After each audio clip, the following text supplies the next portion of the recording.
is a false god, a false god, a false god. Allah is a false god, a false god. Allah is a false god, a false god, a false god. Allah is a false god, a false god. And Muhammad is not a prophet. Muhammad is not a prophet. If you want grace and mercy and love, Islam is not for you. But Jesus is the way, the truth, and the life. Jesus is the King of Kings who died to save us all. If you just repent and believe He took your sins on the cross, then mercy and grace, forgiveness and love, eternity can be yours. But Allah is a false god, a false god, a false god. Allah is a false god, a false god. If you want grace and mercy and love, Islam is not for you. But Jesus is the way, the truth, and the life. Jesus is the King of Kings who died to save us all. If you just repent and believe He took your sins on the cross, then mercy and grace, forgiveness and love, eternity can be yours. Hallelujah. Let Lord Jesus Christ shine forth. Good evening, good afternoon, or good morning, wherever you are joining us. Welcome to another live stream with DCCI Ministries. And tonight, we are going to continue to talk about the holes in the narrative. Actually, someone sent me a song with the holes in the narrative. I did forget that. I could play that song. But next time. Sorry, I'll put it here. I'll play that next time. Someone send me song. Let me see if the sound and vision is all good from your side. And as we will talk about the holes in the narrative, we will be looking at the interview took place between Islam critic and Professor Shady Nasser. From that, we just got the summary of how professors are telling us, yep, there are different Arabic Qurans out there and we cannot trust that because there is lots of problems in it. But as we talk about this, let me just say hi to daughter of Christ. Peace of Christ be with you, sister. Peace of Christ be with you, sister. Good to see you. Yep, still alive. How are you doing? Well, thank you. Glad to see you alive and well. And sorry for disappointing you. I praise God. I praise God that He protects you and loves you and keeps you. So we have daughter of Christ with us today because Tuesdays is her night. And, yes, it's my night. And we will go through the video together. But before we do that, let me just remind a couple of principles for us to move forward healthy. Please in the chat, those of you who are joining us, it is always a privilege actually to have people who come in and listen or just come in and just leave a note and move on. It's good to have you, but for us to move forward healthy, can I just gently encourage you to keep your comments first in the language of English. I know my English is very much broken, but still I can make sense of it, what you are writing down. If it is not English, that becomes a bit difficult and complicated for everyone to know what you are saying. And please do not abuse my chat. That means do not copy and paste the same thing again and again and again. That's just not helpful, especially when you do that within 60 seconds over 10 times. Please do not share anyone's personal details. It is none of your business where people live, which church people go to, or other informations. Those informations simply puts in life of individuals in danger. And also, what else? Actually, I just sent email to my admins regarding certain rules, but I can't remember them. All the admins then should go to the emails Yeah, I couldn't and send all of remind them. themselves. I couldn't send all of them because I don't have one of the admin's contact details. But yeah, I can't remember the. I got it, sister. It said to allow people's freedom of speech Yeah. as much as possible. Yeah, freedom of speech is important. But let's make sure we don't get mixed with the freedom of speech Islam offers and Christ offers. That's important for us to be aware of it. So, as I said, our topic is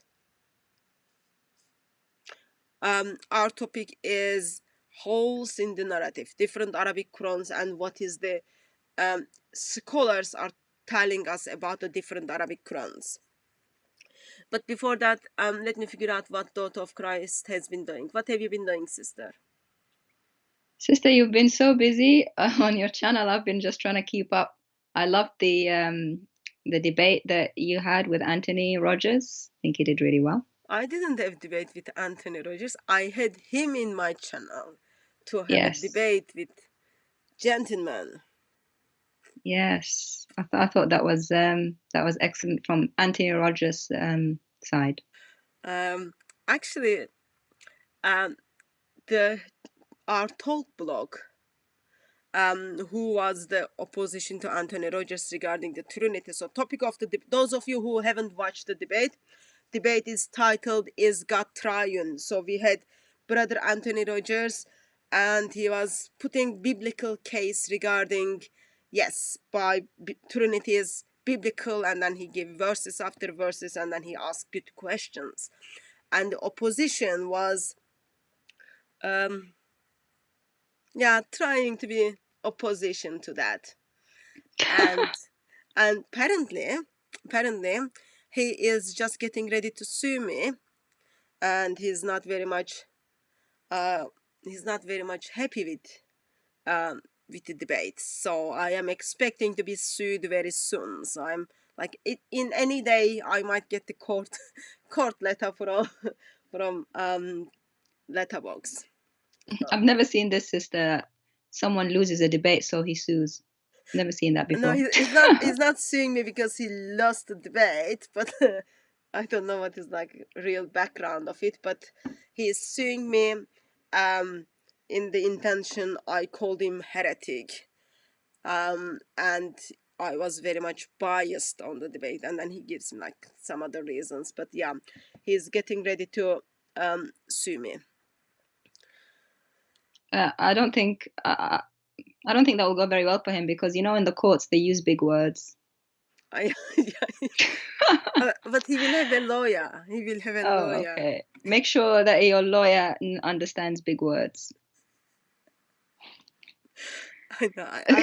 Actually, I felt so sorry for Anthony Rogers. Poor guy. He's got amazing mind, but it was great for me, sister, because I rewatched it and I took notes because he was saying the verses so quickly because he had limited time. But it's good to watch. Watch for education. Clearly, there was very good case regarding God is triune God. It's not only God is triune God, but we all need to worship that triune God. So that's, I don't know, I've got this black background, but I can see from the screen that my hair still looks awful. It shouldn't be noticeable. No, it looks nice, sister. Don't listen. It looks nice. Don't listen to people who say it differently. That's what you are going to say. Otherwise, I will fire you, Daughter of Christ. It's okay.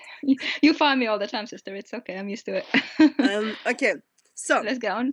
Yes, let's get on with life. So once I am in the court, let's hope that happens like before I die. Once I am in the court being sued because Anthony Rogers simply destroyed a heretic, I will keep you updated. I will let you know. I will let you know what happened.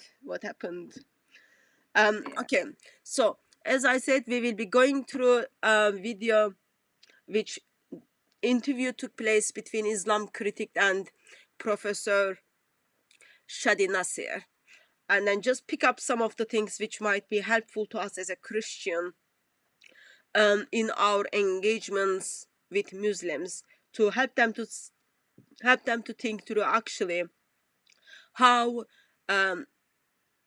Quran has been destroyed and destroyed and destroyed, and that book is a book which offers people the will of Allah, and from that it takes them to so-called Islamic paradise. After hell, of course. So if you have, so we did have the part 1, and according to my notes, we did 7 minutes 22 seconds of the video in part 1. So if you have not watched the part 1, I'll just gently encourage you to watch it, because we kind of run commentaries on it. But we will play the full 7:22 minutes for everyone to kind of pick up the arguments. If thought of Christ, if it's okay with you, we won't make a comment on it. We just like listen in one go, this 7 minutes, and then we stop, and then we pick up from there. Is that okay? That's okay with me. Yeah. So we did already talked about how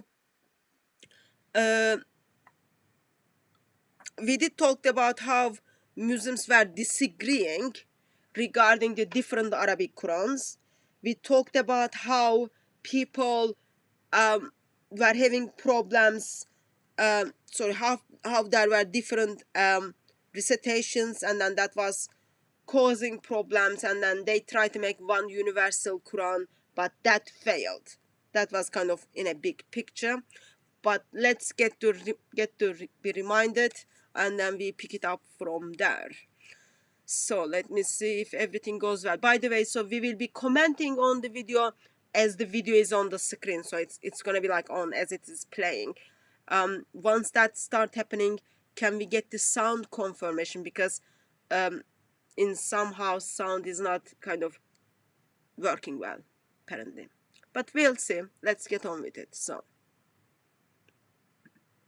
we noticed that at different times in history, we do have certain readings in the Quran that they were excluded from, what we call now the canon. So we call basically the first stage, what everyone is familiar with, the Orthomanic Codex.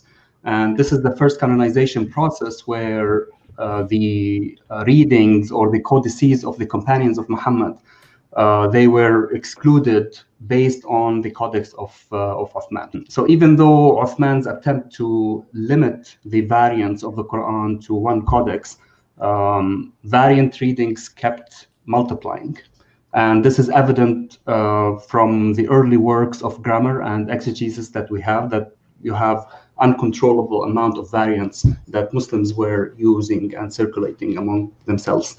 So the second canonization is what Ibn Mujahid did out of a corpus of, I don't want to say unlimited, but many readings that existed back then, probably as many as 50, as sources tell us. He chose 7 readings.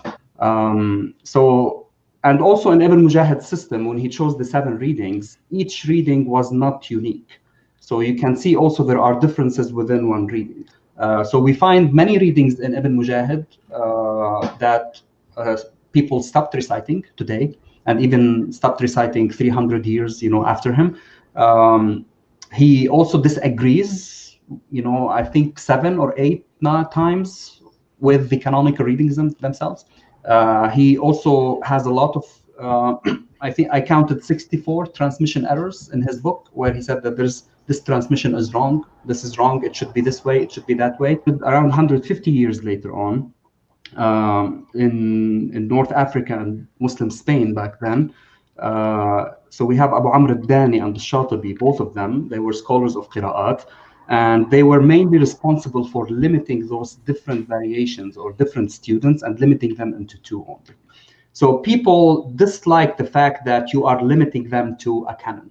Why are you limiting us to 2 per one, i.e. 14 transmissions. And we have more readings, we have more variations. 300-400 years later, Ibn al-Jazari in the 9th century Hijri, Islamic calendar, so that would be around the 1400s, he came and added 3 more readings to those 7 by Ibn Mujahid. So that's the 4th period where really the system of 10 readings, or 10 canonical readings, what we call them.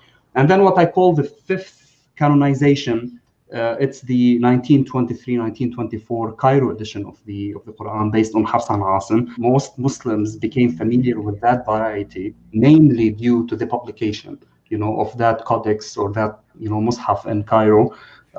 Even though we have, of course, other editions from other readers, but most people are familiar still, even until today, familiar with that variety. How do we understand this concept of tawatur vis-a-vis qira'at or variant readings when many accounts from the classical sources do not agree with this concept of tawatur? In the early period, Muslims did not talk about this concept of tawatur, and it's very evident that the variant readings were local. So people in Damascus were transmitting things different, from people of Kufa or people from Mecca and Medina, and the reading or the variant reading was a local thing rather than a widely transmitted system that every single Muslim or even every single scholar knew of. If you don't have variant reading, you can't read the Quran. It's as simple as this. It's just you need the vowels and you need diacritics in order to read it.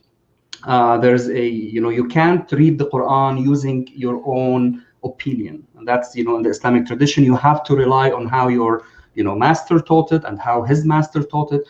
So you can't just do textual criticism. You can, of course, but you may not within the tradition. So there's a difference between someone who is, who has a manuscript and say, okay, I'm going to do textual criticism. I'm going to read the Quran on my own. And some scholars did that, back in the days. But of course, they were reprimanded.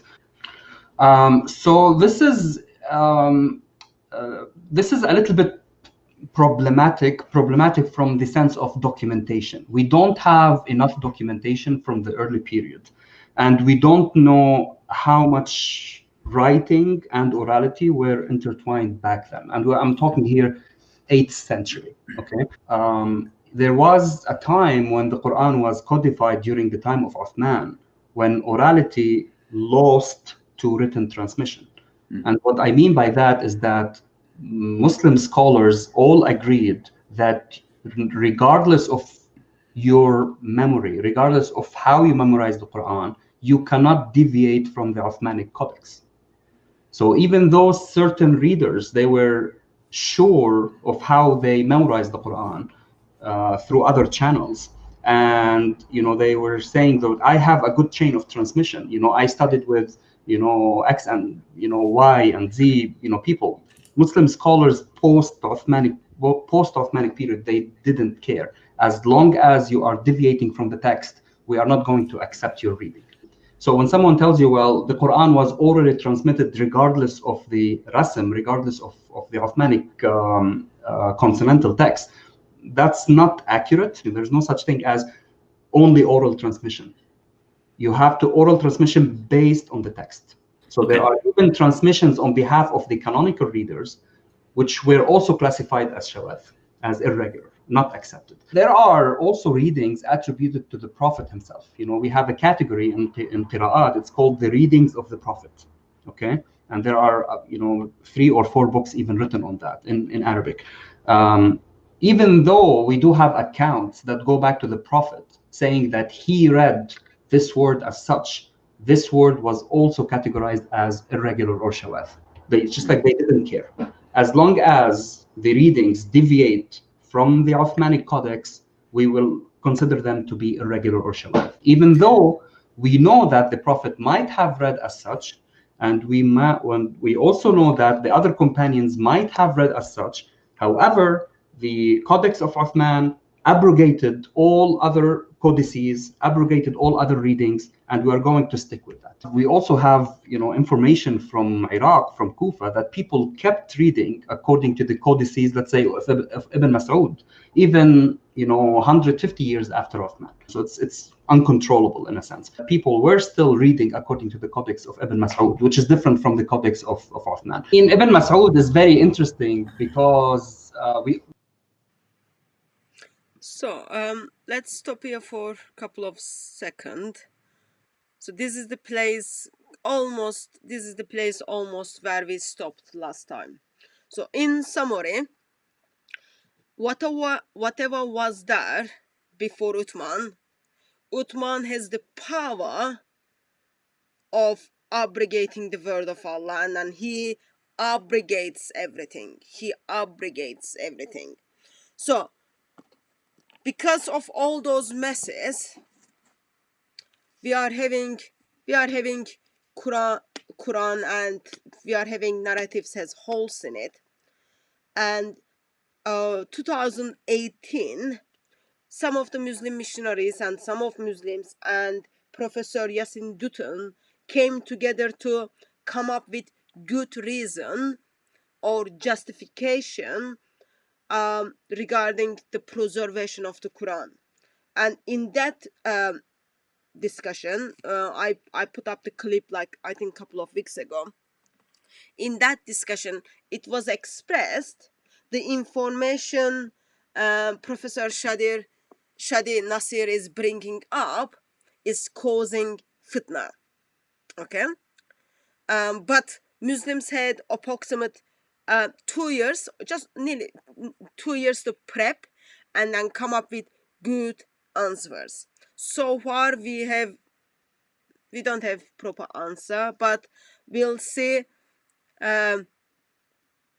We never lose hope. So 2 years, maybe in a couple of weeks, Muslim will come up proper justification and answers regarding what Professor Shady Nasser is telling us.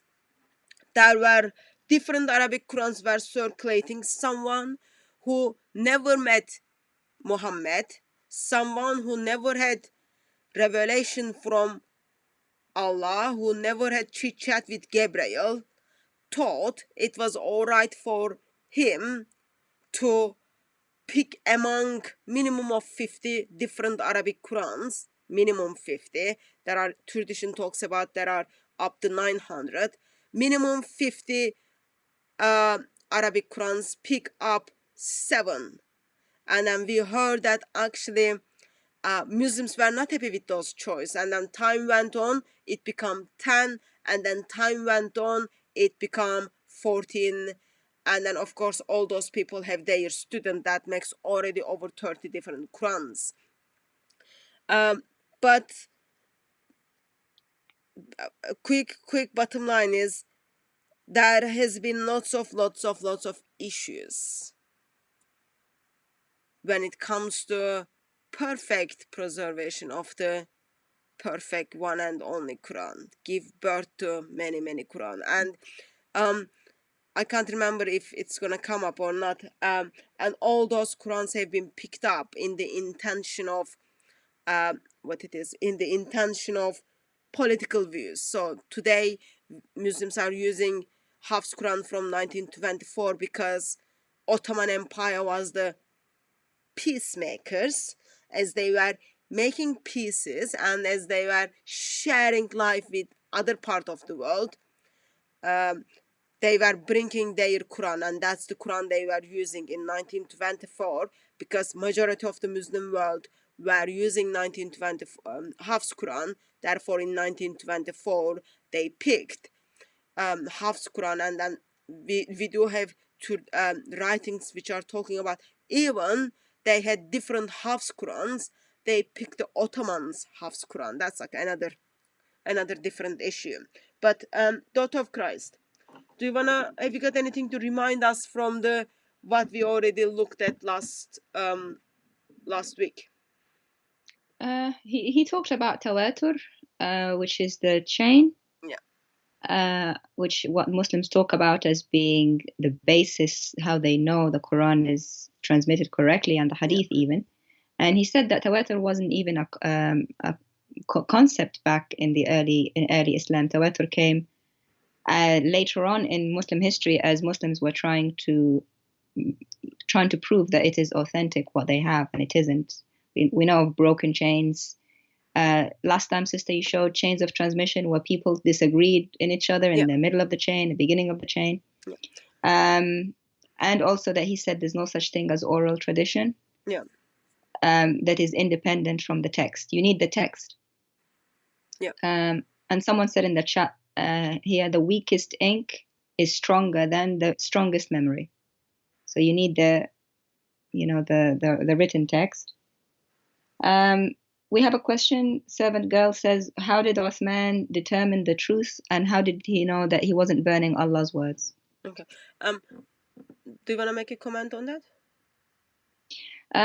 Good question. He probably, no one gave him authority. He may well have burnt Allah's words. We know that the different mushafs of the Sahaba were different. He did. It's not he may, he did. Yeah. Let me make a quick comment on what you previously said.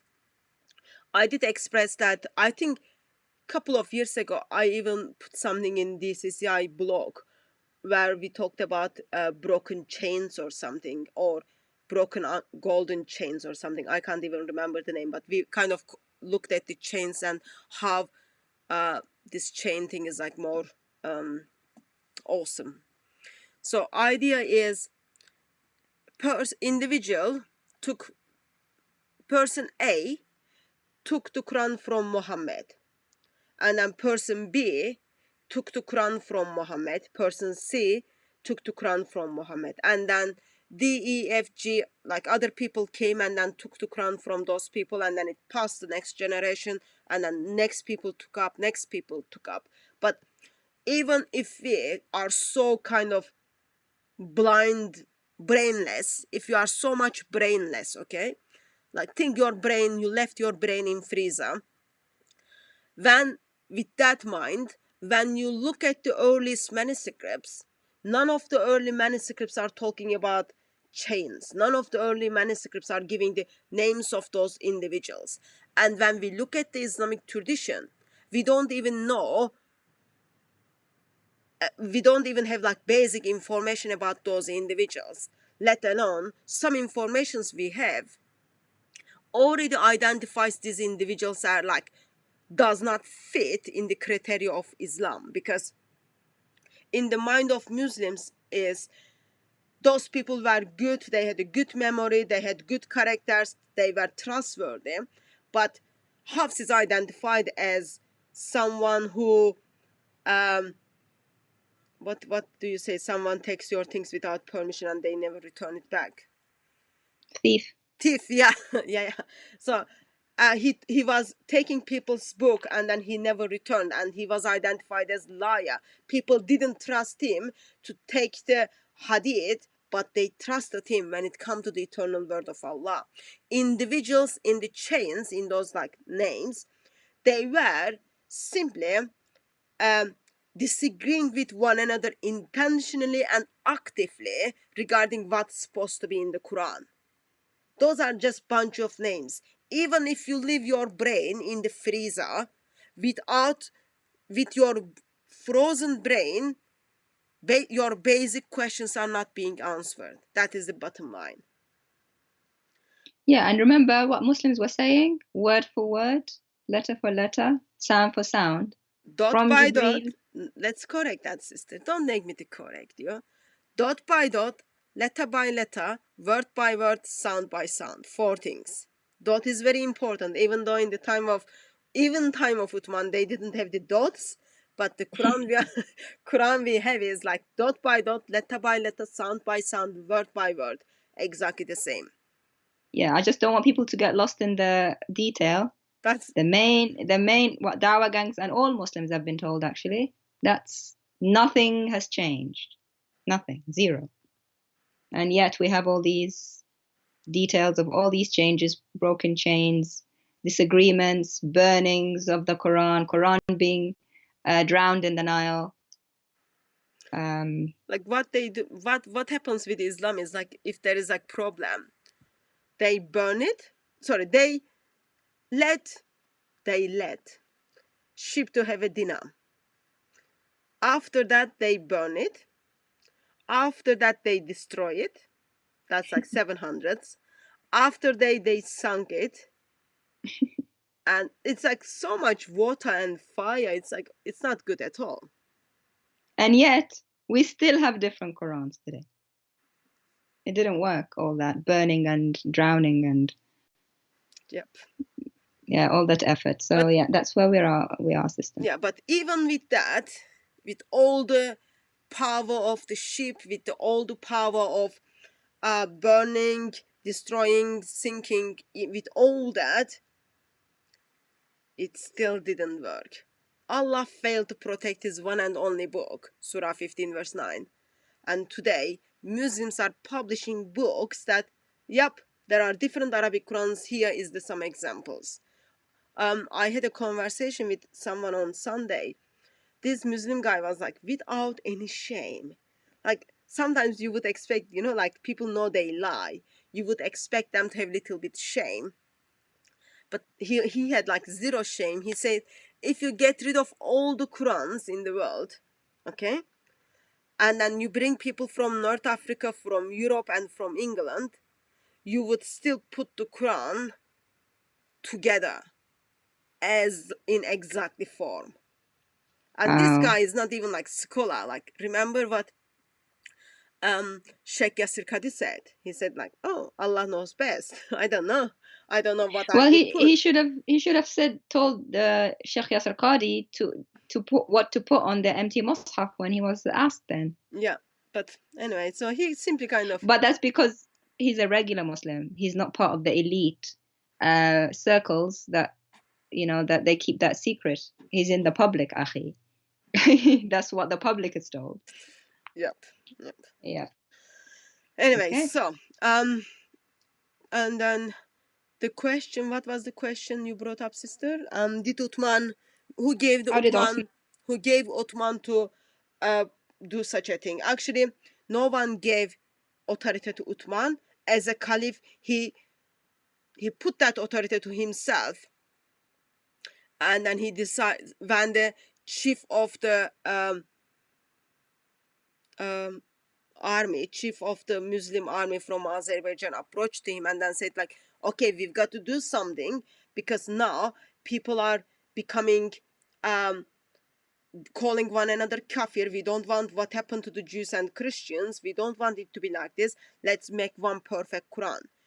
Before that, in the time of Abu Bakr, remember, it was the Buddha innovation that they put the Quran together. And then we end up in 650s, Uthman thinks, yep, I know much better than Prophet. I know much better than Allah, and I can't trust Allah. Abu Bakr didn't trust Allah. I cannot trust Allah. I cannot trust this Gabriel will ever turn up and then tell me what to do. I do it by myself. And then what he did? He ordered all Quranic manuscripts to be burned. And Hafsa didn't. They couldn't do Hafsa's manuscripts while Hafsa was alive, so they burned Hafsa's manuscripts soon after she died. They couldn't even like keep that. And intention was, we want to have one perfect book. That was the intention. But as it went to 900s, they weren't able to do that.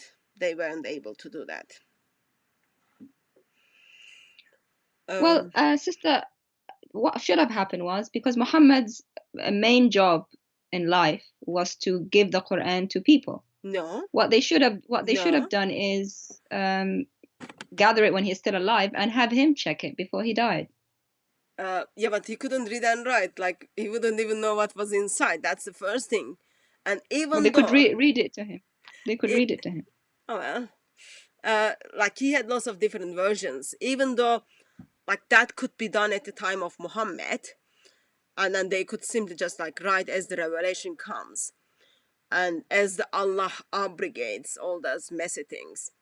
But I'm not sure if I would say Muhammad's main job was to pass the Quran to people, because, like, remember, he had lots of wives, and then he had to deal with. He was busy. Yeah, like he needs to makes his wife happy. He can't get them flowers and chocolates every day. What he's gonna do is, like, he didn't have time to deal with the word of Allah. And all the battles he had to go to too. Yeah, and other thing is, like, in a serious side of it. One of the first thing Allah creates is a pen. That already gives the impression. Remember, Allah writes by his own hand with his pen. So that shows writing was very important. Being able to read and write was very important. And Muhammad was a prophet for over 20 years. Claimed to be prophet over 20 years. You could easily learn how to read and write within a year. And he didn't even give attention and the priority to the word of Allah, to learn how to read, to learn how to write and read. But his priority was different things.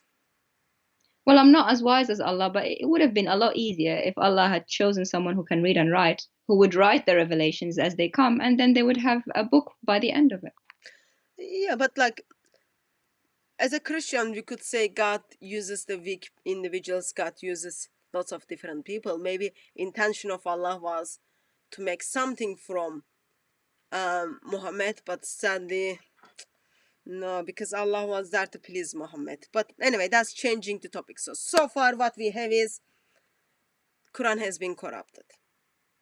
And there are lovely holes in the narrative. And then, like, there are really seriously holes in the narrative. So let's continue where we left. Reading according to the Codex of Ibn Mas'ud, which is different from the Codex of Uthman. In Ibn Mas'ud is very interesting because we as also many people pointed out, we have so many accounts about his rejection and his opposition, right, to the committee that Uthman formed. And he was saying, I'm one of those senior companions of the Prophet. He was criticizing Zayd bin Thabit, the head of the committee. You were a little kid playing with the other kids, and your forelock was dangling, from your head, while I was taking the Quran fresh from the mouth of the Prophet. We always have to remember system readings or eponymous readings are very, very attached to geography. So he's talking about Ibn Masud's Quran. Ibn Masud's Quran was different from Zayd bin Thabit's Quran. But that's not the only issue. It's been expressed again and again that Ibn Masud expressed that actually I am not happy for Zayd bin Thabit to be in that committee. I should be the one who's supposed to be in that committee, because by the time like Zayd bin Thabit was like growing up, I learned the Quran from Muhammad and I am more trustworthy. But who cared about him? No one. No one even gave any attention to him. And of course, if you remember the story that they broke his hip because he didn't want to give his Quran, and then he warned people, do not give your Quran, do not take the Quran from Zayd bin Thabit. So no one kind of gave any attention to him with all of his objections. Sad. Which just goes to show it's not just a different in accents, is it? Muslims say the qira'ats are different in accents. He knows Ibn Mas'ud had problem with the differences in the Quran. Yeah, so and they had to break his hip.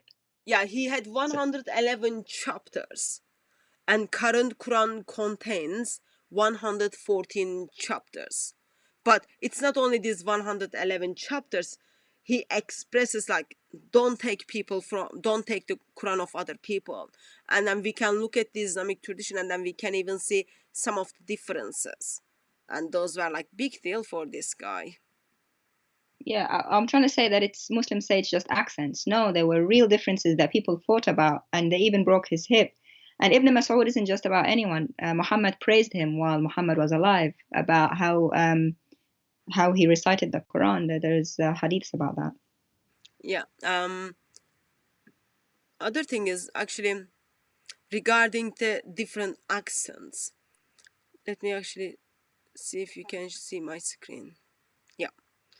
So regarding the different accents, if when recently actually I received an email, someone was telling me the way I pronounce answer, I shouldn't pronounce like word W in that.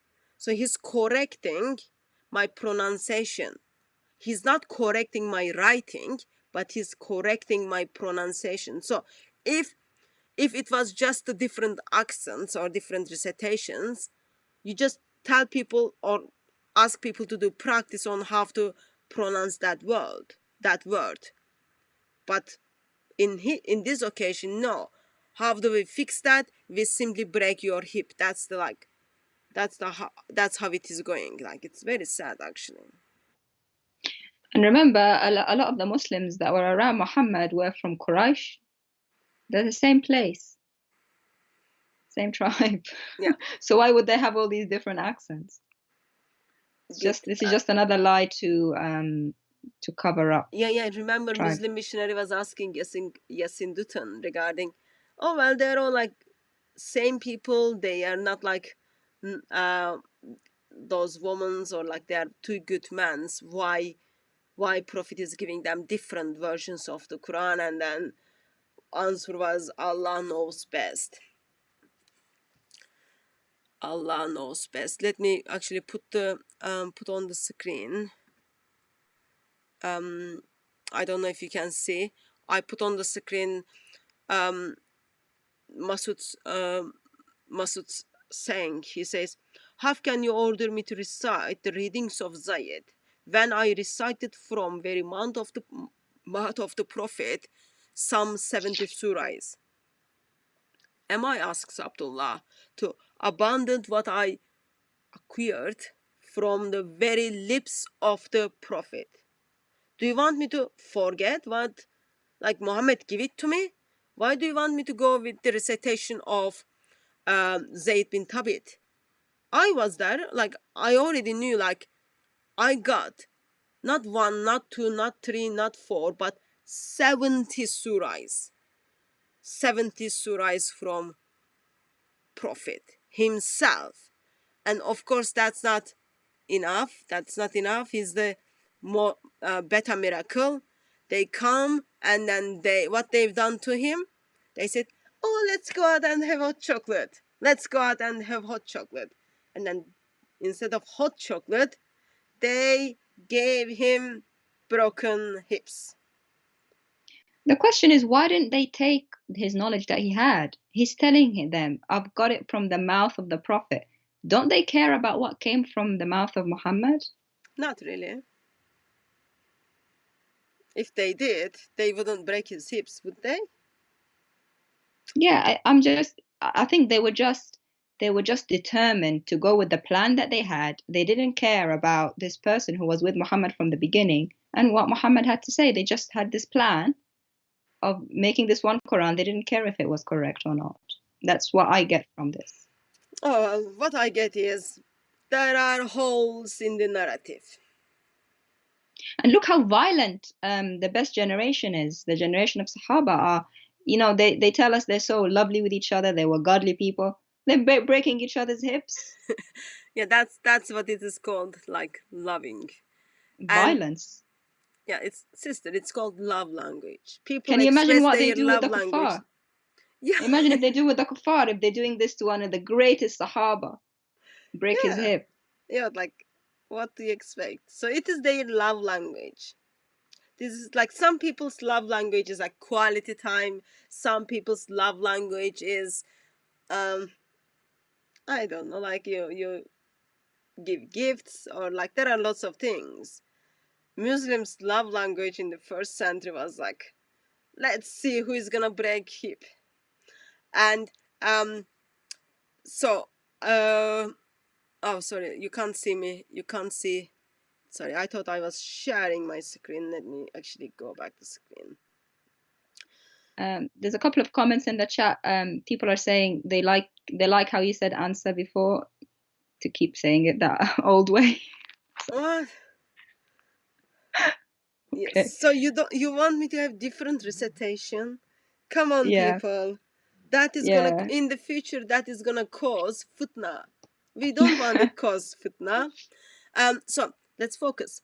Ibn Masud's Quran was 111 surah, and people are talking like approximately 300 years, 200 years after what happened to Ibn Masud. They are talking about, they are seeing this gentleman's Quran. They are seeing this gentleman's Qurans, like his manuscripts are still around and circulating. And this is the man whom they simply broke his hip. It's like so loving, like, oh, let's have hot chocolate. For us, they have hot chocolate. Let me just get rid of your hip. Your hip doesn't suit you. Allah made a mistake when he gave you 2 good hips. And then, yes, so amazing. and then we do have traditions like, I've got lots of examples on how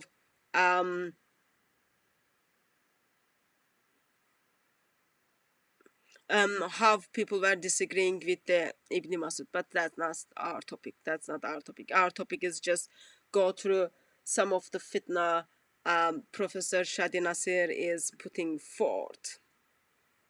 Anything else from the? Is there any comments from the chat needs to get our attention, or we just move on with the video? No. Yeah, let's move on. Yeah, let's move on with the video.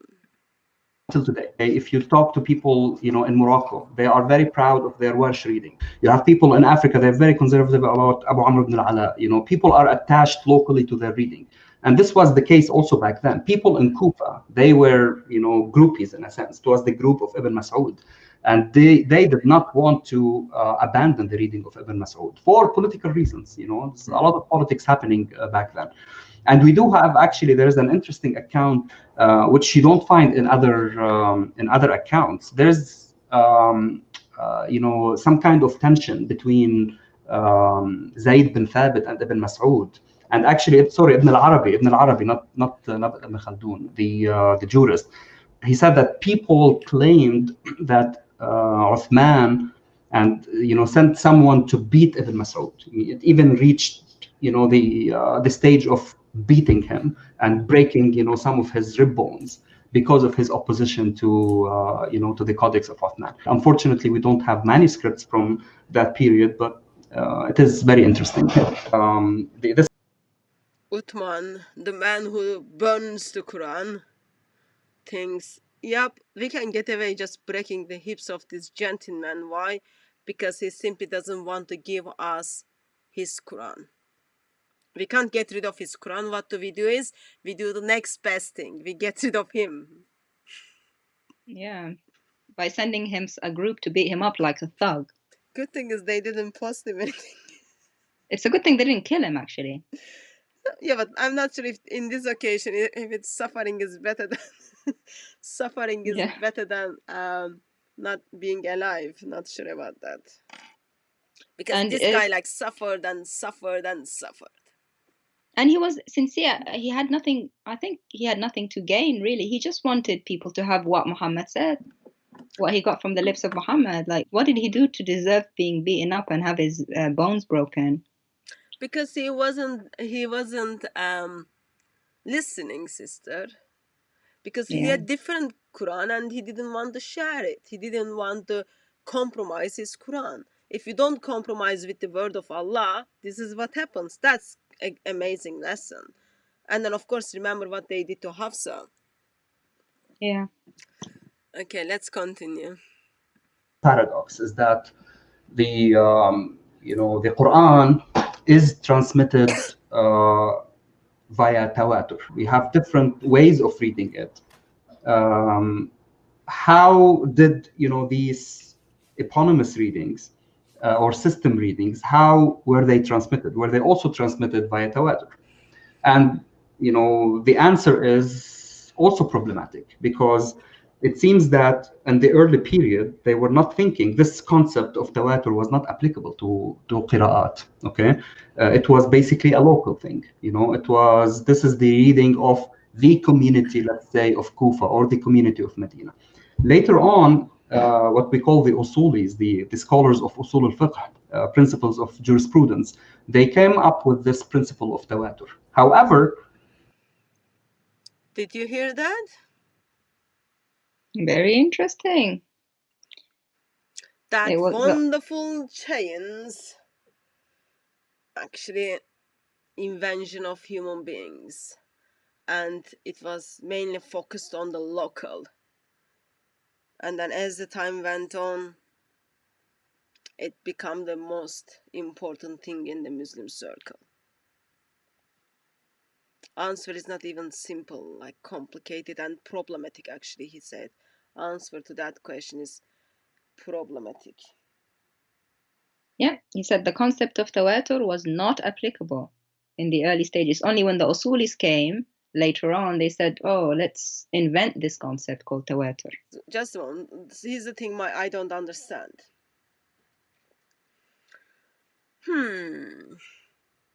I want to tell you a story which was told around 1600.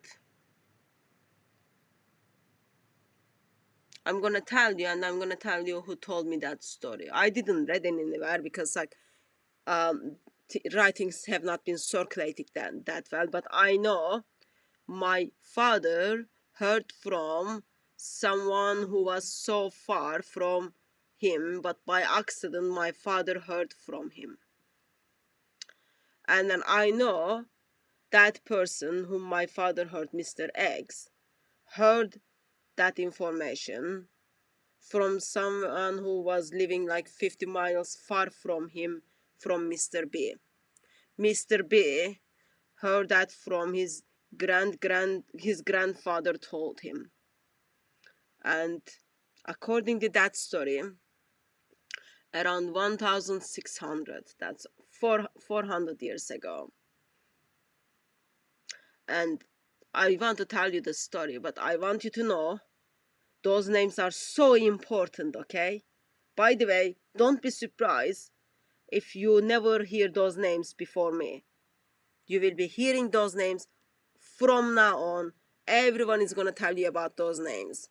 And those things are gonna affect those individuals, the story they told from one generation to other generation to other generation to other generation will be affecting your eternity. And then it all goes with the basic lines of once upon a time, once upon a time, once upon a time. That's how it works. That's how it happened. Like 400, 500 years after they decided, yeah, let's come up with the names so that no one can get rid of this. Why? Because so far Quran has been perfectly preserved. And what we do is like, we can't encourage anyone to come up with the idea that Quran maybe did not preserve, and we cannot leave any place someone to come and then tell us he's the examples of different Qurans. What are we gonna say? We know Quran is reliable word of Allah because he's a bunch of names who never met with one another, who never met with Muhammad, and those names all end up in history much, much later.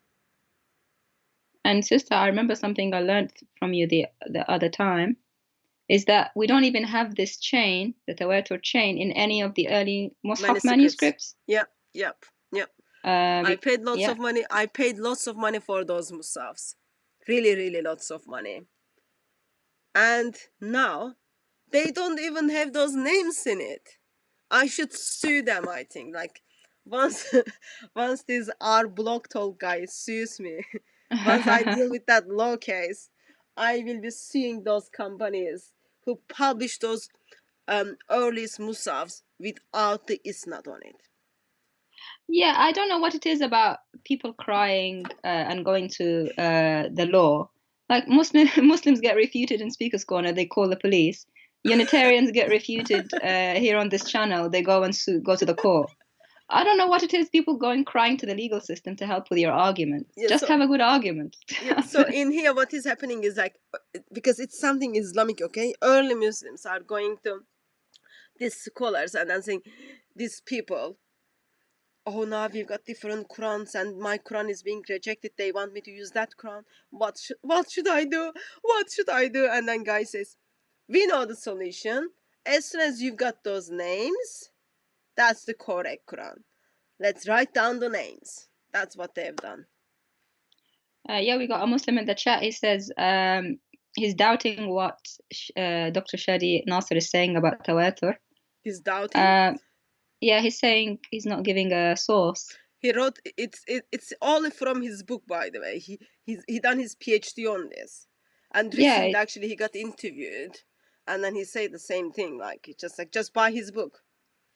Yeah, and can you please tell us the tawatur chain of the mushafs? Can you show us from the early times where the chain is? Sister just said it doesn't exist. Yeah, or other thing he can do is just like get in touch with Muslim missionaries from Speaker's Corner or with Yasin Dutun and then ask him, because they talked about this 2 years ago, that in that 2 years now Muslims have more than enough time to come up with proper response. Yeah, just I love how them and then say, please give me the answer. They are talking about it. I can't go to the police because they haven't told me yet, but they told me I can ask you because you were in that meeting. In 2 years, probably you learn how to lie about it. Please lie to me. I am begging you, lie to me. So we can simply discredit this professor who done his PhD on this topic. By the way, he's like professor. Okay, that's the right name. Yeah, and he's an Arabic speaker. I like how regular Muslims who, I don't want to put them down, I'm sorry, but did you have a PhD from Harvard in Arabic literature and Islamic studies? Did your articles come up in many journals? And he came to Cambridge as well. He went to Cambridge. Yeah. Yep. And if your knowledge is that great, please show us the chain of transmission from an early manuscript. Topkapı Musaf. Let's go with Topkapı Musaf. Yeah. Show us from any early mushafs, any manuscripts that you have. Cairo, show us where that information is. Cairo, Paris, Husseini. Yeah, provide the evidence. Ali, provide your evidence. British Museum, any of them. Or even like, let's be very kind and generous. Why don't you give us the isnad for Birmingham mushafs? 2 pages. That should be very simple. Yeah. Jason Alfonso, give us the isnad of the early mushafs that sister talked about, if you have that list, because no one in the world has that list. We don't know, sister. Like, so we don't know. Like, they might have it. You never know. They had like whole 2 years to prepare. They might went to Birmingham and then they just put the isnad there. It's only 2 pages. It should be very, very, very, very easy for you. Yeah, Abbas is here talking about memorization again. I think he's a bit behind. He needs to give us the reference. He has not given us the reference of Suyuti. Do you remember that, sister? Oh yeah, yes. We need the Suyuti reference. Yeah, we need the Suyuti reference, Abbas, where Suyuti says the Quran of all the Sahaba was the same. The Suyuti book that I've read, Itqan fi Ulum al-Quran, it talked about how the Sahaba fighting with each other about the Quran. Just a moment. Suyuti book which you read, that was the reference he gave you. Yeah, he gave us a reference saying, this is the proof of preservation. We looked up the reference. It was telling us the exact opposite, Abbas. So we will talk to him once he gets the references. He's just... One thing is happening is like Muslims are thinking they are in jungle, they can just jump from one side to other side. Give us the reference and then we move forward for healthy discussions. Anyway, so let's continue with the video. Okay? Other scholars also, they oppose this notion because the criteria of tawatur doesn't apply to these. And this is why, but let's say 5th century, 6th century, that would be 11th century, 12th century, there were scholars who were calling for this criteria of tawatur, because you do want the Quran to be mutawatir. If the Quran is not mutawatir, that's a big problem. You know, it is the main source. It is the principal book of Islam. Did you hear that?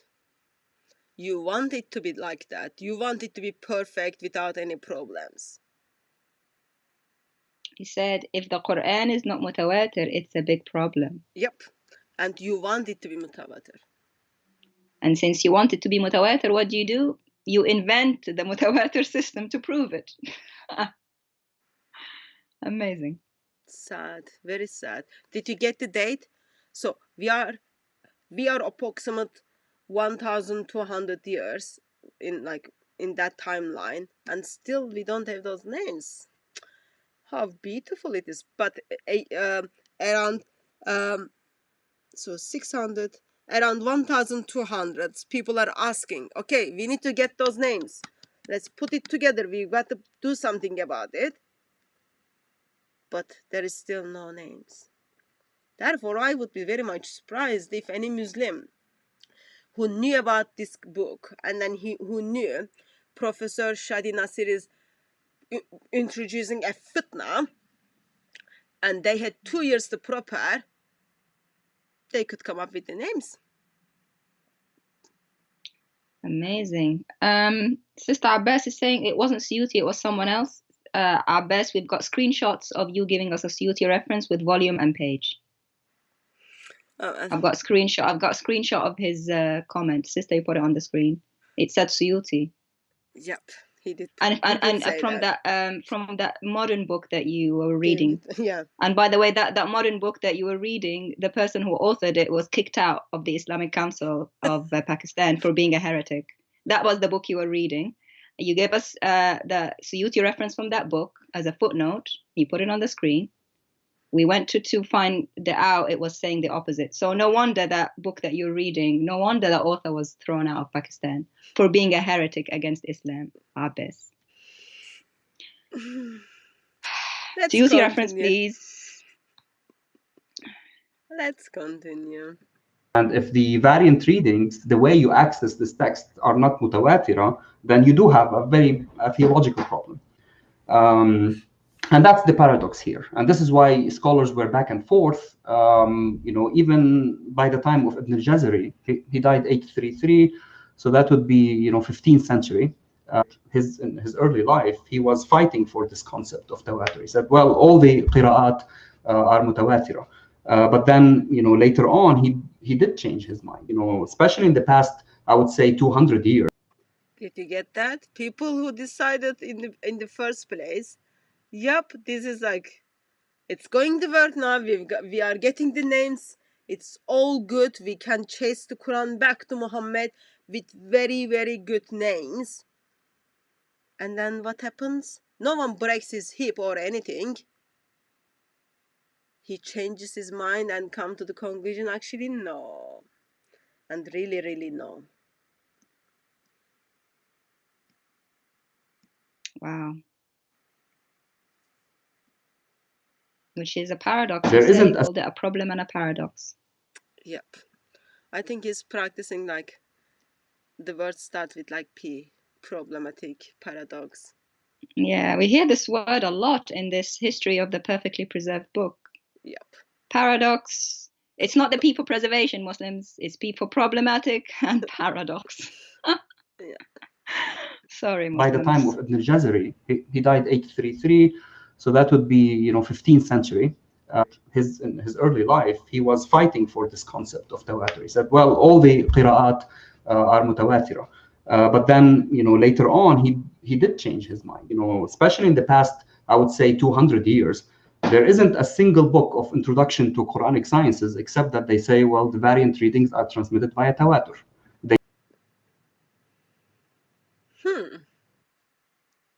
There are different Arabic Qurans, and we don't have those chains for those, but in last 200 years, people start coming up with, they're all reliable. They all got these names and then taking us back to Muhammad. What is the date? 1980s. Sorry, not 1800s. Wow, 1800s. Yeah, 200 years from from the past to now. Yeah, my great grandmother's time, basically. Yeah. Yeah. That's when the Quran was preserved. Yeah, that's like just like before, very much before 1924 when they put together one Quran, before they sunk the things. Did you notice, sister? He said Ibn Mujahid was fighting for the concept of tawatur, trying to say yes, it exists, but then he changed his mind. He said no, it didn't. Ibn Jazari, yeah. Sorry, Ibn al-Jazri. Yeah. Yep. But don't follow someone who did his PhD, who published a book and teaches at universities on this topic. Please don't follow him, because you've got to follow, because you've got to go with the idea that there is one perfect Quran. And that is all perfectly preserved, dot by dot, letter by letter, sound by sound, word by word. If anyone says something else, do not take them. Do not take them. There's just a quick question from the chat. Please However, explain what... where's the footnote? We go to the sources. Sorry. Daughter of Christ, why don't you just say hi to individuals in the chat and give me a minute, okay? Okay, yeah, I'm glad, because KL asked to explain tawatur again. Tawatur is basically the concept where there's a chain of narration. An unbroken chain of narration goes from the present time back to the Prophet to prove that this was that something was authentically transmitted. Like person A, let's say Prophet said it to person A, then person B, then person C, to our present day. And Muslims have always said we have an uninterrupted, good, authentic chain of narration. That's what the tawatur is, going back to the Prophet. So here, what Dr. Shady Nasser was saying is that there was no such thing as chains of narration. This is something that Muslims came up with at a later date to try and prove that the Quran was authentically transmitted in a way that's believable and provable. And they were fighting for that. Later scholars that came in Islamic history fighting for that concept. So the dates which they were thinking of that was 700 years after Muhammad came. So you're talking 1300s, where Ibn al-Jazri, he lived from 1350 AD to 1429 AD. And he was fighting for that concept. He was saying, no, Quran is mutawatir, yes, but then he changed his mind later in life when there was overwhelming evidence that it wasn't. And Sister was showing us an example last time of these chains where people even disagreed with each other within the chain itself about what they were transmitting. Sorry, go on, sister. Sorry, what were you are giving the definition for the tawatur? Yeah, someone in the Brother Kayal was just saying, remind us again what it meant, because it's not an English word. Yeah. Like multiple individuals who are passing you the Quran. Yeah. And that's what Quran currently all stand on. Sorry, I just got this stupid message. I needed to take a look at it. Okay, let's continue with the video. And we see that that's not the case. Can you really prove, the tawatur of qira'at at every single stage back to the Prophet? Was this the case 500 years ago or 600 years ago? And when we see things change over time, we start asking questions. Well, the way we have the qira'at now are different from the way people were reciting. And unfortunately, we don't have much documentation from that period to give an answer or an opinion based on facts, but based on these few accounts of why Uthman did this, and at every single stage of what I'm calling canonization, the reason why you want to standardize is because you have differences. You don't just come and then you want to standardize something if it's already standardized. You can't afford. Why Quran has been standardized?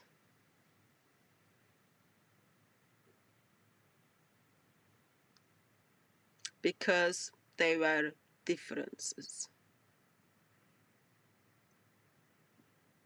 They were differences, therefore they wanted to make it one perfect.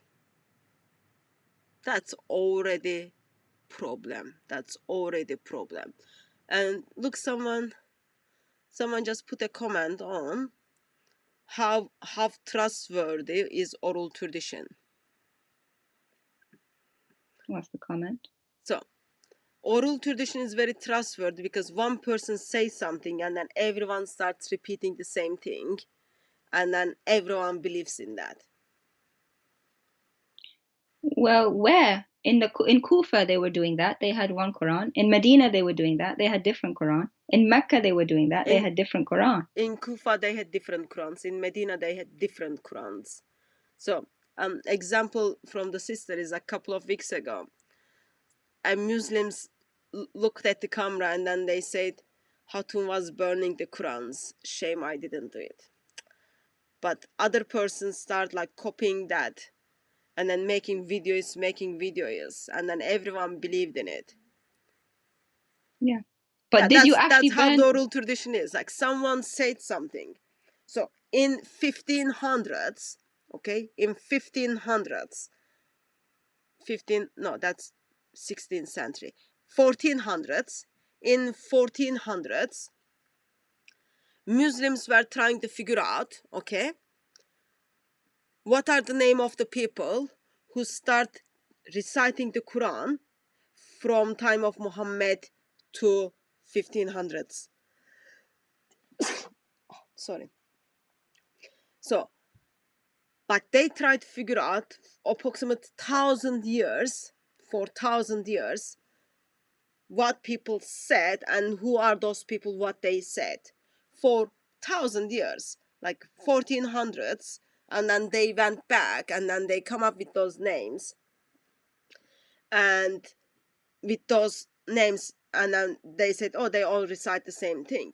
It is worse than Chinese whisperer. Don't fall into, oh, it is Chinese whisperer, because as you play this Chinese whispering game, first person and last person are still in the room, okay?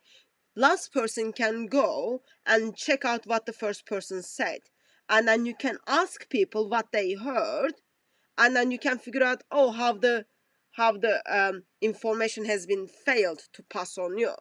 But with the Quran, people are already long dead. They're already in the grave being punished by these freaking angels.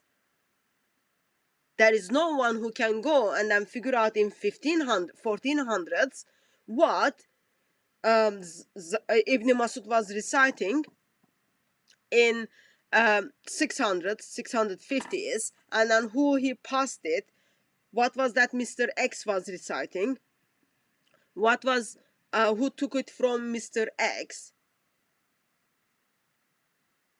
But what happens is, that's what they figured out in 1400s. They went back to 600s and then they come up with those names. In the Chinese whispering, first person is still in the room, last person is in the room, and then you can check it out. And when you play the Chinese whispering game, none of those Chinese whispering games are saying the things which affects your eternity once for all. Versus in Islamic version of this so-called Chinese whispering game, which I wouldn't even call that, the information is affecting your life, and those people are already dead, being punished in the grave, and in 1400s, 15th century, people are coming up with the names. Yeah, it's not Chinese whispers. It's like this crazy game that it's even less that reliable than Chinese whispers, because there are, like you said, hundreds of years in between each person. They can't go back and check with the first person. Nearly a century. Like think about 600s to 1400, like 800 years. Probably they were like calling the grave, and then asking, angel, before you punish that person, remember you are gonna crush him. Before you do that, please let me get the confirmation if this guy was reciting the Duri Quran correctly and who he took from. And then, oh, after that, dear angel, can you pass me the next person who passed him? Probably that's what was happening. Technology was like so awesome. They could communicate and have a chit chat with angels as well as people who are being punished in the grave. And it's funny, sister, about this burning of the Quran story that people have made up about you. Even in the modern times where you have people, you can take videos, you have internet, you have everything that you can prove it with, and people still made up a story that you burnt the Quran, which is not true, by the way. And it went all over the internet. People now think it's true. Muslims, by the way, they all think it's true because they heard it from person A to person B and this is in modern times. Can you imagine what it was like back in the day with no technology and nothing to prove anything? Yep. It's just crazy. It's just madness. But it all shows us something very important. Quran has been perfectly preserved to the dot, to the letter, to the sound, to the word. That's all it is about. Because if that didn't happen, Allah is a liar, Muhammad is liar. That's the bottom line. And Muslims are making their way to hell. Anyway, let's continue. Oh my God, we got still 6 minutes more to go. Okay. To have different versions of the Quran available among the Muslim community. Okay. So the whole, they were, I don't want to say obsessed, but, this was always something that, Muslims were thinking about, that we need to have a standard version. We can't afford having variations. Is to try to get rid of variations and gather all Muslims, on one codex. There are many problematic issues about, the collection, especially the committee that he put. So besides Zayd bin Thabit, or the other 3 members in the committee, the 3 of them, they were 9 to 10 years old when the Prophet died. So they were not really senior companions of him. And I think this is very much mean. So he's saying, okay, there are different Qurans and they are going to fix this now. But what are we going to do is, let's put the committee together, and then in that committee, we all put people who were 9 years old, who were under 10 when Muhammad died. And Muhammad is the one like gives you the Quran, okay? So we trust their memory. We do trust their memory, but we don't trust the memory of Ibn Masud. And I don't understand that, sister. Why didn't they just get the more experienced Sahaba? Why did they get the ones that were babies or children when Muhammad was around in the committee? No, I'm guessing because probably they were playing like hide and seek with Aisha. Aisha was child, so they were child. Oh, yeah. They were playing hide and seek. Yeah, maybe they thought that children were adults. It's funny that Muslims think that a child Aisha was adult when she married him. Yeah, so but at the same time, Ibn Mas'ud was calling Zayd ibn Thabit a child when he was getting the knowledge from Muhammad. Isn't that funny? Yep. But those people who were 9 years old when Muhammad died, by the time Uthman was burning the Quran, they were 29 years old, so mid-30s, late 30s, or late 20s. Late 20s. So and those people didn't know what was happening, so and they were actually a relative of Uthman. So there is a political thing is going on there. And yeah. Eternity of individuals, not in all occasions, because there are some verses made it into the Quran, only one person's testimony, and depend on the testimony of children. But they don't take the testimony of Aisha when she says, oh, Muhammad climbed top of me when I was a child. But they put their trust in the testimony of the children who put the Quran together. Yep, I know the logic. Wonderful. It's messed up. And 3 of them they were husbands for 3 of Uthman's daughters. So again, you see how politics here is, very intertwined with, with the decision of who Uthman chose in the committee to standardize the text. So again, politics is very important. People shouldn't dismiss politics and the decision of the state to standardize a text. This happened with Uthman. This happened with Ibn Mujahid. He was the chief, reader in Baghdad, and people who opposed him, like Ibn Shanabud and Ibn Miqsam, they were tried, tortured, persecuted, according to sources, imprisoned. But we always... Uh-oh. Did you hear what the religion of peace is doing? Religion of peace is persecuting people, torturing people, putting people in prison. Why? They've got different opinions when it comes to Quran.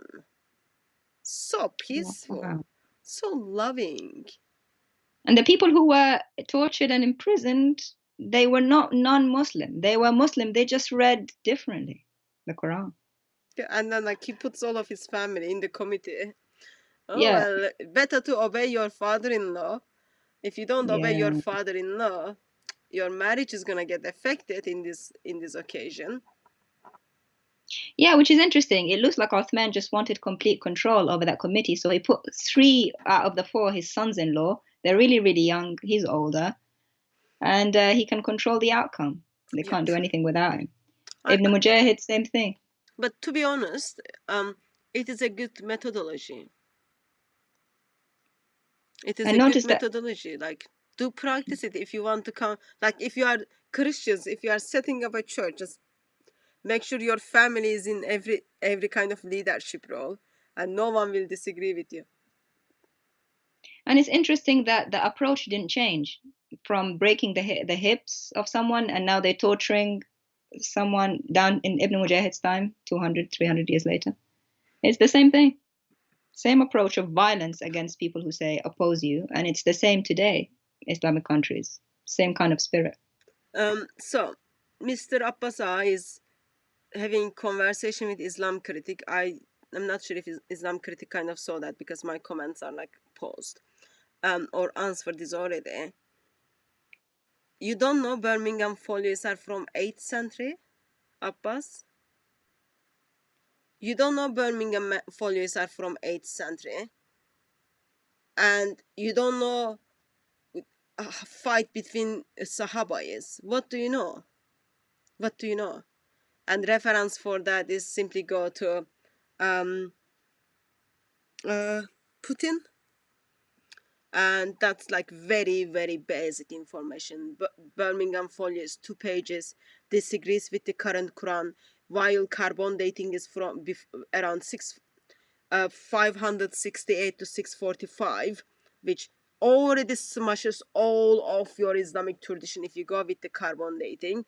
The scripts are from 2nd or 3rd century of Hijrah. And Abbas is without any shame wasting the time of Islam critic and asking Islam critic to give him source.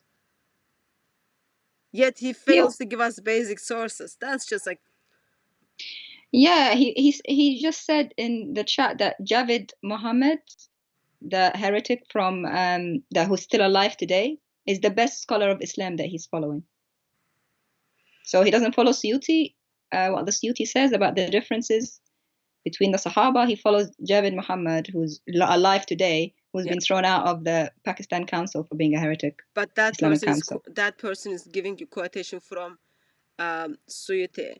Best thing you can simply do is once you know your traditions are lying, your books are lying, basic thing you do is you simply get in touch with those people and then tell them, why are you lying? Why have you been lied to me? That's the basic you can do. And it will be shame that you haven't done that. It's very much shame that you haven't done that. If you haven't done that. It's a shame that we don't have a Muslim scholar about who's expert is on manuscripts, because Quran is meant to be the Muslim book. Do we have any Muslim scholar who is expert on manuscripts? Yeah, we do. Like Yasin Dotun is like well-known name when it comes to the Quranic manuscripts. And what does he say about the Birmingham folios? I think he dates that from 2nd century and 3rd century of Hijrah as well. Like, I think one of the things Muslims are following is carbon dating. They are going with the carbon dating instead of going with the script. So script is writing style of the manuscript is dated 2nd century or 3rd century of Hijrah. But wasn't it Dawa Gang member who said that carbon dating isn't a reliable way of dating something back? Yeah, but they didn't pass that info to Abbas. Yeah, they all need to just form a committee and get the story straight, and then come to us and tell us. Yeah.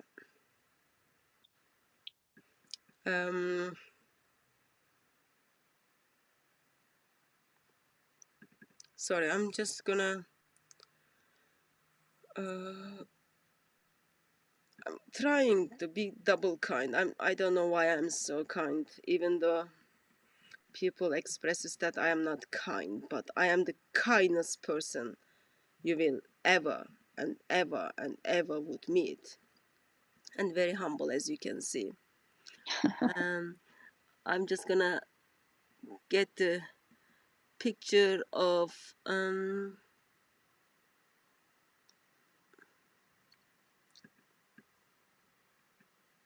yeah, people in the chat saying carbon dating is when the animal died, not when it was written. Yeah. And it isn't very reliable. It just gives a bracket. Yes, I agree. We agree.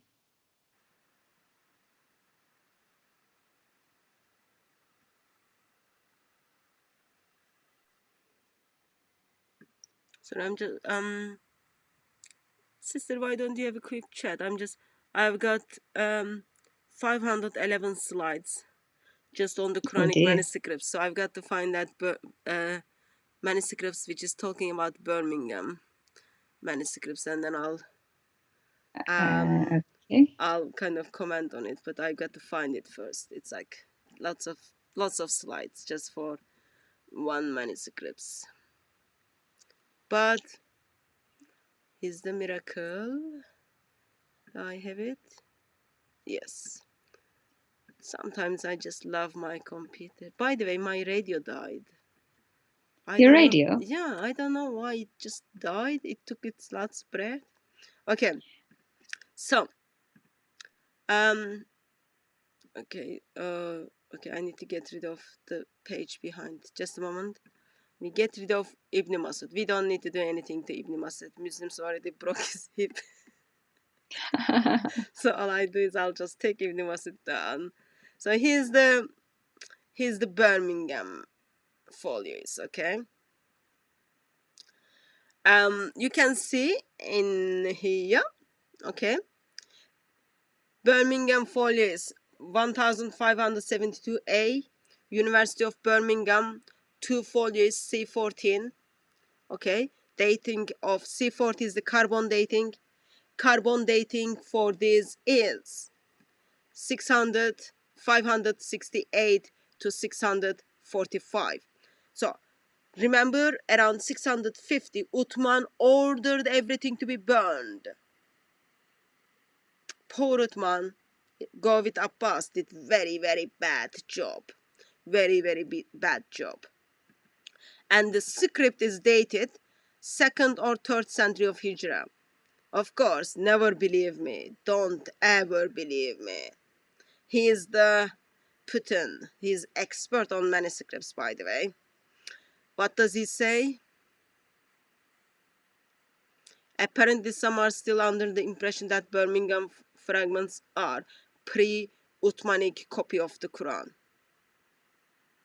And then in his writings, he simply says, this is from 2nd or 3rd century. So, that's the reference for you, Mr. Abbas. Please send me roses and flowers and all other things for my kindness, but let's get on with the business. So, shall we go back? Yes. And then pick up where we left. Sorry, that was distraction.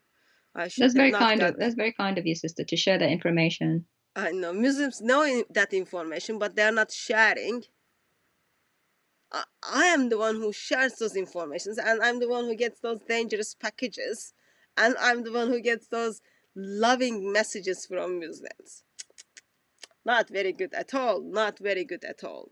But anyway, yeah. So that's I think in the just for everyone, carbon dating tells you the date animal lost its life. Okay, animal lived and then died and then life is all gone.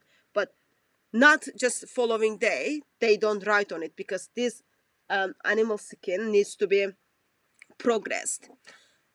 And when we look at the Birmingham manuscripts, the writing style is the writing style of 2 pages are 2nd or 3rd century of Hijrah.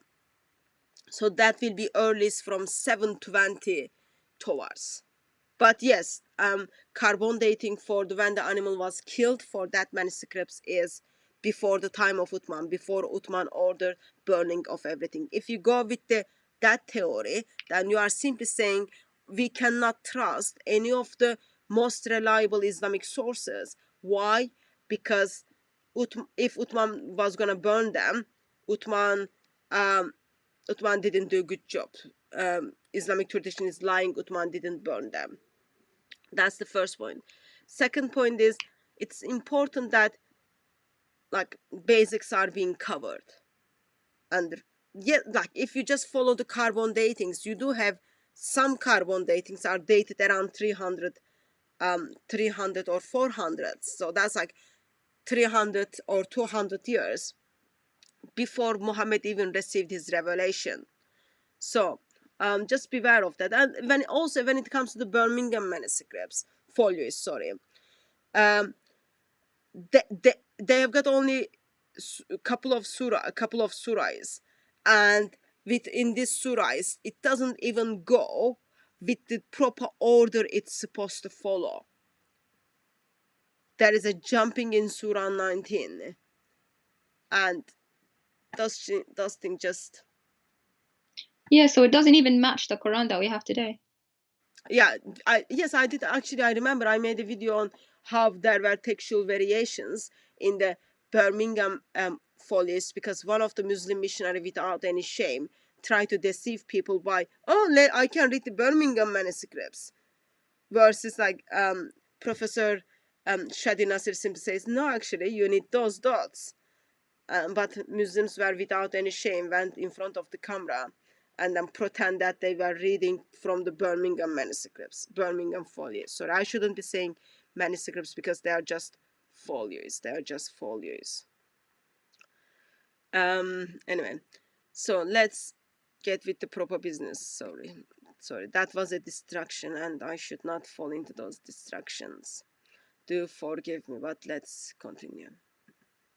Look at how state enforced this kind of standardization. The Arabic script was not developed. It was derived from Nabatean, as Semitic philologists researched and determined. We didn't have vowels. We didn't have diacritics. Yes, there are certain ambiguous passages in the Quran that you do need vowels and diacritics, and this is why readers disagreed. The disagreement are on those in these cases where you don't know if you should use passive or active. You don't know who the subject is. You don't know how to conjugate, the verb, the prefix, and we even have manuscripts in Arabic, even 600-700 years after dots and diacritics were developed, where you don't have diacritics. So diacritics and vowels are not the main reason. They are one of the reasons. There are very, very obvious cases where, because you don't have diacritics and vowels, there were variant readings. It's very obvious. It has nothing to do with dialects, has nothing to do with plurality. It has nothing to do with different modes. It has to do with the script, right? And also Muslim scholars are divided. So a group would say that Al-Hajjaj did introduce reformation of the script, and other scholars say no, he didn't, right? And I do believe I'm inclined to say that actually he did include, certain, reformation in the text. Okay, so usually, of course, we have contradictory accounts in Islamic tradition. Everything there isn't a single thing that we don't have contradictory traditions about. Mm-hmm. The point is, so sorry. It wasn't Al-Hajjaj. So wow. So there are manuscripts simply gives you the passive or active version of it. There are manuscripts gives you plural to singular, and even 500 couple of couple of 100 years after dots, you've got the dots. You've got manuscripts without dots. I just think that's just wonderful.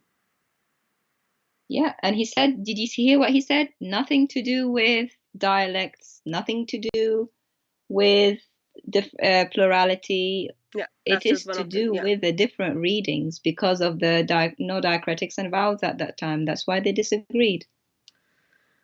That's one of the reasons. Yeah. Wonderful. And did you notice did you notice he said that every single thing in Islam we have contradictory accounts on? Yeah, that's what I picked. Like every single thing they have is like contradiction. That's like wow. So it helps you to like be more confident in Islam, how awesomely, perfectly and beautifully corrupted. And it has been corrupted so well, even with your brain in freezer, you still know it's corrupted. And especially when it comes to Quran, as well as biography of Muhammad. Just so lovely. Don't you love this guy? How do you follow a religion that every single thing in it people disagreed on? How do you know which one to follow? Which account to follow? Like even down to the Quran itself. You pick and you go to the cherry field where you pick up cherries, and then you say, yeah, I like this color of cherry, I am gonna have this one. No, I don't like this one, I will do this one.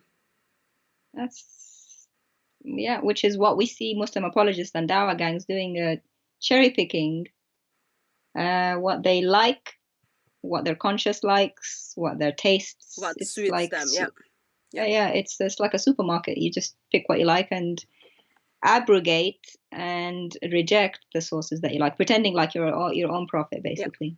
Be your own God. Very much perfectly preserved. Very much perfectly preserved with the holes, and with there is nothing, like everything in Islam has contradiction in it. Everything, like it just, Muhammad was full of contradiction. Allah is full of contradiction. That's not enough. Islamic sources are full of contradiction.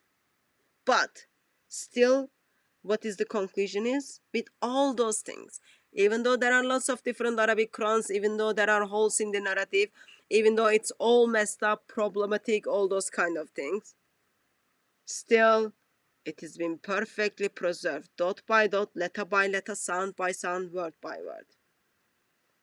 And remember, Allah preserved his words, the letter, Surah 15 verse 9. Yeah.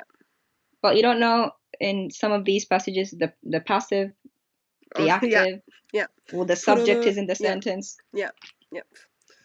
Even like Quran only Muslims have, I think I need to check, I haven't used it for a while, Surah 30 or Surah 32, even they like has a big footnote, says, oh, actually this can go either way. In one of them, like they won the battle, in other one they like got defeated. It's like full messed up. Anyway, let's just finish the video. Let's say it wasn't him, this person specifically. We do know that there were certain reformations in the early manuscripts. So you have the language of pre-Islamic poetry and the language of the Quran. They are very similar, okay, in terms of syntax, vocabulary, etc. And even if someone like a Tabari, who's an exegete, he's always quoting grammarians. So grammarians are authority number one when it comes to variant readings. The Muslim scholars later on clashed with grammarians because grammarians would be criticizing some variant readings. I would say, well, this reading is not grammatical. This reading is not good. And later, Muslim scholars who wanted to say, well, all the readings were correct. God doesn't speak bad Arabic.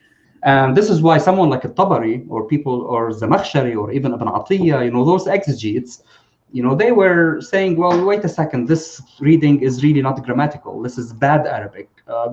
Arabs would never say something like that. And what happened is that Dani, he died mid-5th Hijri, mid-11th century. And he said, I'm going to limit myself, to 2 transmitters per reader so that it would be easier for people to memorize these variants. And it became very successful. And it started to be taught at different schools.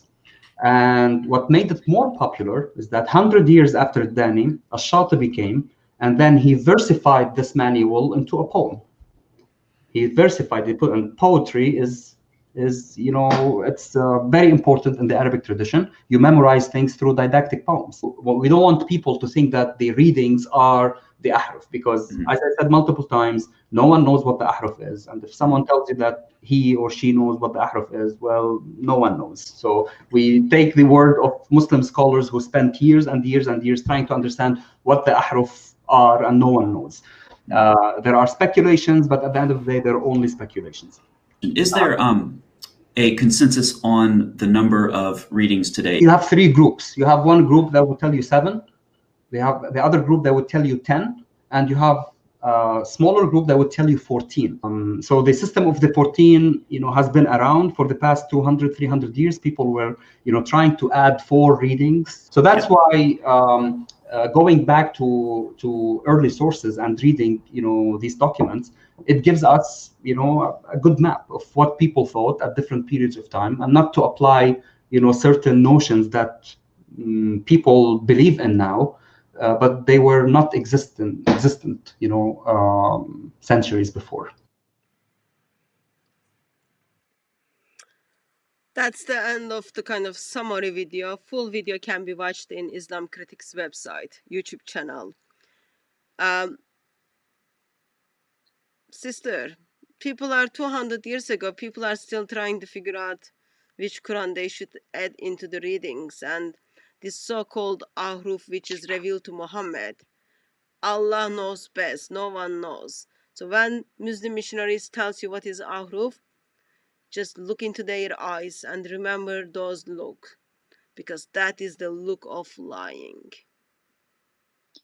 Yeah, I mean, since the Holes in the Narrative by Yasser Qadi, the interview, lots of dawah gangs have come out trying to explain what ahruf are. Yeah. Are they the best scholars of the entire world history?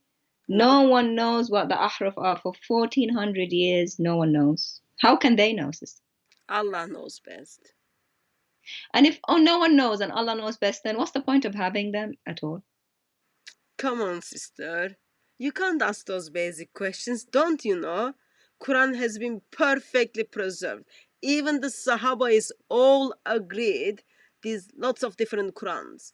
It's been perfectly preserved. They don't even know if it's like official 7 different Qurans with plus 14, because remember they said, oh, each Rida has their 2 students, and then or 10 Quran plus 20, because each reader has their own, 14 plus 28, remember, because each reader has their 2 students. But with all those numbers, bottom line is, it has been perfectly preserved from time of Muhammad to today. Dot by dot, letter by letter, sound by sound, word by word. That's the huge lie still people are telling. And did you notice, sister, what he said about the Arabic of the Quran? He said it's very similar to pre-Islamic poetry, which goes to show that it's from a human being, because it's similar in the language. And we did a couple of videos, sister, about the grammatical errors in the Quran. Arabs were saying this isn't good Arabic. Yeah. Did you notice? And people have been saying, oh, the Arabic comes from the Quran, the Arabic language. No, it doesn't. The Arabic language existed before the Quran came, with its own grammar and rules, just like any other language in the world. Quran came and it was bad Arabic. And people were saying Arabs will never say anything like this. This is bad Arabic. And some of that bad Arabic still exists today, folks, in the Quran, in the Hafs Quran we have now. It is, I find it's like wonderful. And by the way, just let me verbalize once again. In 2018, Yasin Dutun trained Muslim missionaries and some Muslims to come up with proper response to Professor Shady Nasser's arguments. And his professor, because he's looked into field and then he's done lots of study on these different Arabic Qurans and all those messed up stuff. And still Muslims are having 2 years, like 2 years, and still no response. And some of the Muslims in the chat still are just like, oh, give us the reference. Oh, what was the other thing? Oh, Sahaba is all agreed. According to who? According to the Coronation Street movies, yes, but not according to the Islamic tradition and according to the reality. Have you got any other points, sister? I want to ask, well, I want to say that the reason Muslims are frantically asking you for sources and references is because all this knowledge is been kept from us. I say us, me as a former Muslim. This is new. So they're frantically asking, where are you getting this from? Where's your reference?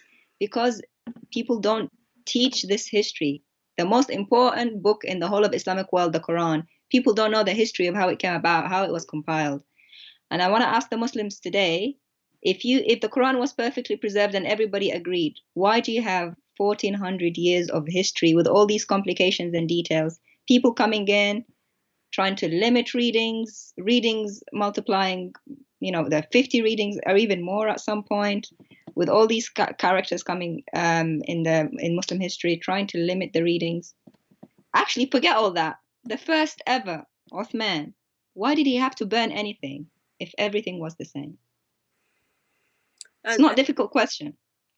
Another thing helpful to remember, even their Muslim scholars expressed, we've been keeping this information from Muslims and now they've been exposed. And we've got to deal with it. And how we deal with it? We edited videos, we take the commands down, we take the full video down, we claim copyrights for the videos, all those kind of things, and then we hide it again. In a way, I wish they were honest Muslim scholars from the beginning, or dawah gangs or Muslim apologists from the beginning, to say we have this history, we have these holes, so Muslims will be better prepared to answer these arguments.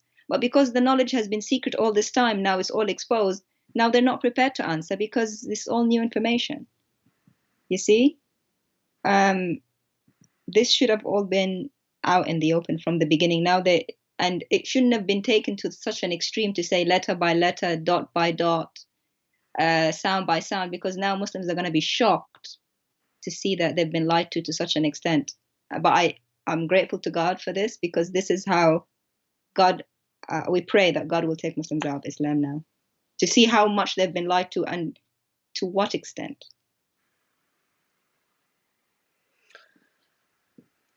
If the most trusted individuals are lying to you, there are something you've got to do about it, dear Muslim friends.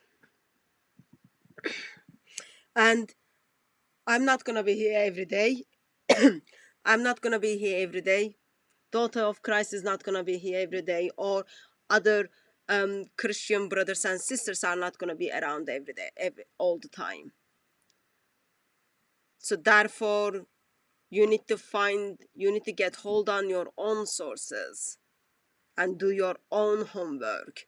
And while you are still breathing out and breathing in, just give the ideology up once for all, because there are not only holes in the narrative, there are problems and problems and problems.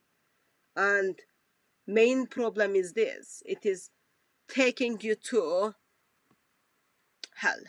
That's the main problem. That is the main problem. And we can see that you are trying to justify it, but it all shows us that actually you are very much hungry for perfect eternal word of God.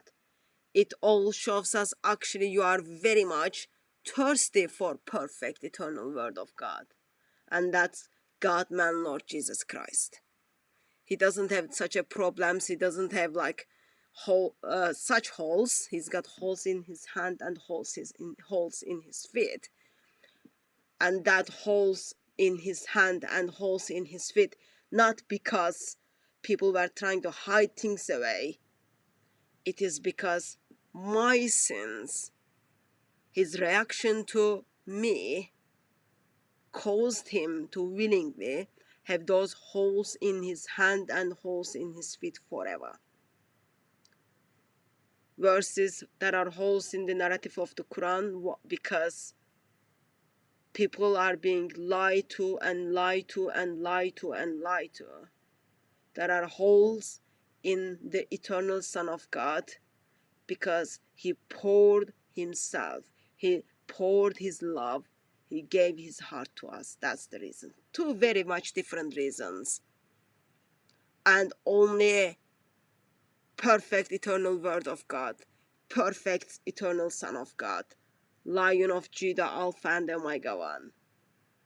He's the one who helps you to have life with God himself. That's the bottom line overall.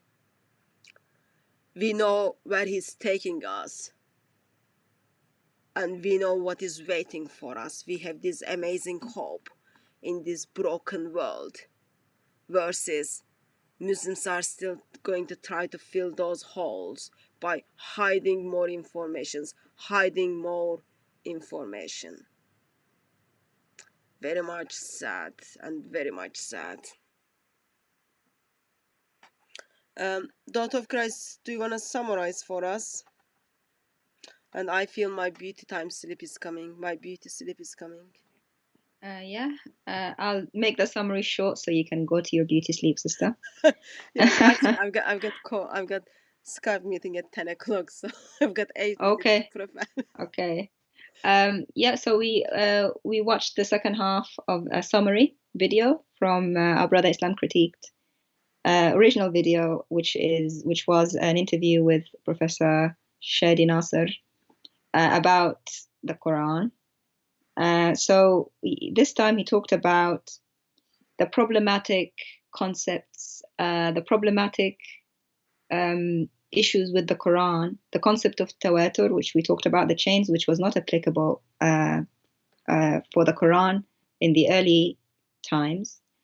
He also talked about the fighting in between the Sahaba, especially Ibn Mas'ud, who had his own Quran, which was different from Uthman's, and how Uthman sent him people to beat him up, to silence him.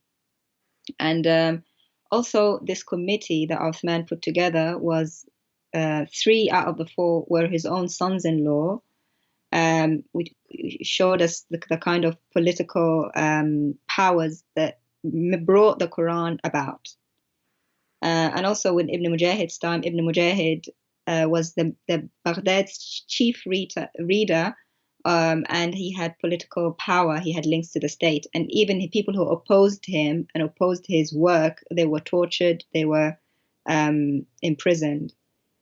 And then he talked a little bit about the Arabic script that was not developed, how even though you need vowels and diacritics to read it, those things, the vowels and diacritics, didn't come about until later. And even when they came about, there were still copies of the Quran that did not have these markings. And it was very difficult because that's why the readers disagreed. Part of the reason is because you need those marks to be able to make sense of the sentence in terms of passive and active. He also talked about the grammatic people who were experts in grammar, who did not like the grammar of the Quran, who said it was bad grammar, bad Arabic. He talked about the Hajjaj, who tried to standardize the Quran and reform it.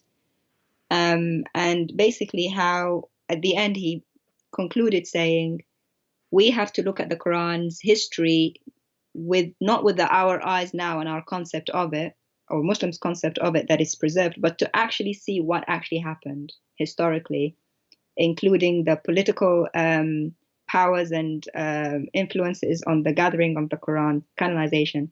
And the main fact is it was standardized so many times because there were differences. You wouldn't standardize something that was all the same from the beginning. And that's the main thing that we want Muslims to go home with today, the main message. Go on. So if anyone disagrees with you, what you do is, I'll give practical tips, okay? Daughter of Christ simply summarized very well. And I've got like 5 minutes to get to the next goal. So if people are disagreeing with you, what you do is you set up a committee who is all your family.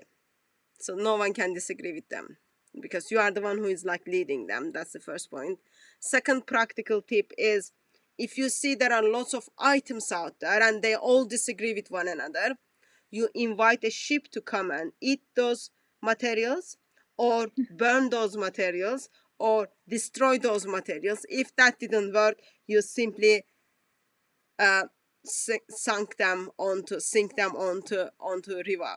Those are the practical takeaways. Please practice them. They are good practical things, and we can see throughout centuries in Islamic tradition it failed to produce one perfect Quran. And you practice it and then show us that you are much better than Islamic leaders. That will be good for us to practice. And as always, I expressed actually a bit earlier, bottom line for all those things is, that book is making eternal word of Allah becomes a book, yet object doesn't need a salvation.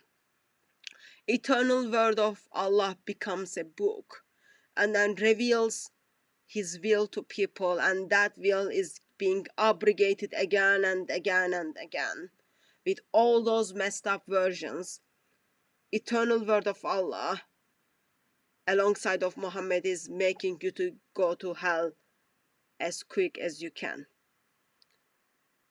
Versus, on the other hand, we've got perfect eternal word of Yahweh, who comes and dwells among us, who comes and live among us, gave himself for us on the cross. And that's not enough. He calls us his friends, his brothers. That's not enough. He offers us place in the bosom of the Father.